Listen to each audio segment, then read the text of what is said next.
Friends, இன்றைக்கி என்ன பார்க்க போகிறோன்னு பார்த்தீங்கன்னா, நாட்டுக்கோழி கிரேவி தான் பண்ணியிருக்கேன். அதை எப்படி பண்ணியிருக்கேன்றதை பார்க்கலாம் வாங்க. அதுக்கு தேவையான பொருளை ஃபஸ்ட்டு வறுக்கிறதுக்கு உண்டான பொருளை பார்த்துடலாம். 1 ஸ்பூன் மிளகு, அப்புறம் சோம்பு, சீரகம், காஞ்ச மிளகா, கருவேப்பிலை. காஞ்ச மிளகா ஒரு 4 காஞ்ச மிளகா எடுத்து போட்டிருக்கேன். உங்களுக்கு எவ்வளோ காரமோ அதுக்கேற்ற மாதிரி நீங்கள் போட்டுக்கோங்க. ஏன்னா இந்த கிரேவிக்கு ரொம்ப இந்த மசாலா தான் இந்த கிரேவிக்கு நம்ம ஆட் பண்ண போகிறோம். அதனால் இதை நல்லா வறுத்து எடுத்துக்கலாம். இது வறுக்கும் போது நல்லா வாசனையாக இருக்கும். அது நான் ரொம்ப கருப்பாக வறுத்துடக்கூடாது. மீடியம் ஃப்ளேமில் வச்சு நல்லா வறுத்து எடுத்துருங்க. வறுத்து எடுத்ததுக்கப்புறம் இப்போ நம்ம கிரேவி செய்யறதுக்கு தேவையான பொருள் பார்த்துடலாம். மசாலா இப்போ ரெடி பண்ணி வச்சுட்டோம். இதுக்கு பார்த்தீங்கன்னா கொஞ்சமாக சோம்பு, 2 ஸ்பூன் மிளகாத்தூள், அப்புறம் சின்ன வெங்காயம் தான் நான் எடுத்திருக்கேன்.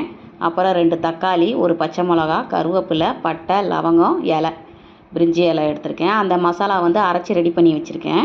அது ஒரு பக்கம் இருக்கட்டும். அப்புறம் இஞ்சி பூண்டு பேஸ்ட் எல்லாமே ரெடி பண்ணி வச்சாச்சு. இப்போ ஒரு கடாயில் பார்த்துக்கிட்டிங்கன்னா பட்டை இதெல்லாம் போட்டுட்டு, சோம்பு கொஞ்சம் போட்டுட்டு நல்லா பொரி வரட்டும்.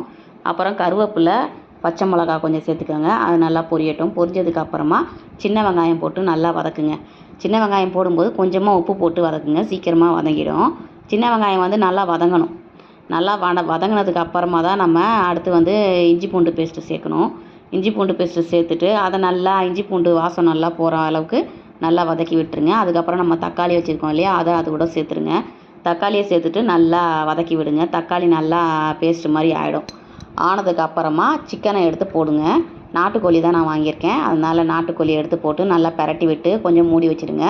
மூடி வச்சதுக்கப்புறமா ஓப்பன் பண்ணி பார்த்தீங்கன்னா நல்லா கொதி வந்திருக்கும். அதுக்கப்புறம் அதில் சேர்க்க வேண்டியது பார்த்தீங்கன்னா 2 ஸ்பூன் மிளகாத்தூள் எடுத்து வச்சுருந்தனால அதுவும், அப்புறம் நம்ம அரைச்சி வச்சுருந்த மசாலா, கொஞ்சம் உப்பு, இது எல்லாத்தையும் சேர்த்து நல்லா கிளறி விடுங்க. கிளறி நல்லா எல்லா சிக்கன்லேயும் படுற மாதிரி நல்லா கிளறி விட்ருங்க. கிளறி விட்டுட்டு அதுக்கப்புறமா தண்ணி விடுங்க. ஒரு 2 கிளாஸ் தண்ணி விட்டுருங்க. எனக்கு பார்த்தீங்கன்னா ஒரு சின்ன சொம்பு இருக்குது. நான் அதில் தான் ஊற்றிருக்கேன். கரெக்டாக இருக்கும். எனக்கு கிரேவி மாதிரி தான் வேணும். குழம்பா தேவையில்லதை பார்த்தீங்கன்னா ஒரு சொம்பு, சின்ன சொம்பு அப்படின்னா பார்த்தீங்கன்னா 2 கிளாஸ். அதை போட்டு நல்லா கிளறி விட்டுட்டு மூடி வச்சுடுங்க. நல்லா மூடி வச்சோடனே நல்லா அதுக்கப்புறமா ஓப்பன் பண்ணி பார்த்தீங்கன்னா நல்லா தண்ணி எல்லாம் சுண்ட வந்திருக்கும். வந்து இந்த மாதிரி நல்லா கிரேவி பதத்துக்கு வந்திருக்கும். இதுவே போதுமானது. நம்ம சாப்பாட்டில் பிரட்டி சாப்பிட்லாம். ரொம்ப நல்லா இருந்தது. நான் கோழி கிரேவி ரெடி ஆகிடுச்சு. நம்ம ஒயிட் ரைஸில் இதை வந்து மிக்ஸ் பண்ணி சாப்பிட்லாம். இது ரொம்ப நல்லாயிருக்கும். நீங்களும் செஞ்சு பாருங்கள். நெக்ஸ்ட் வீடியோவில் பார்க்குறேன். பாய்.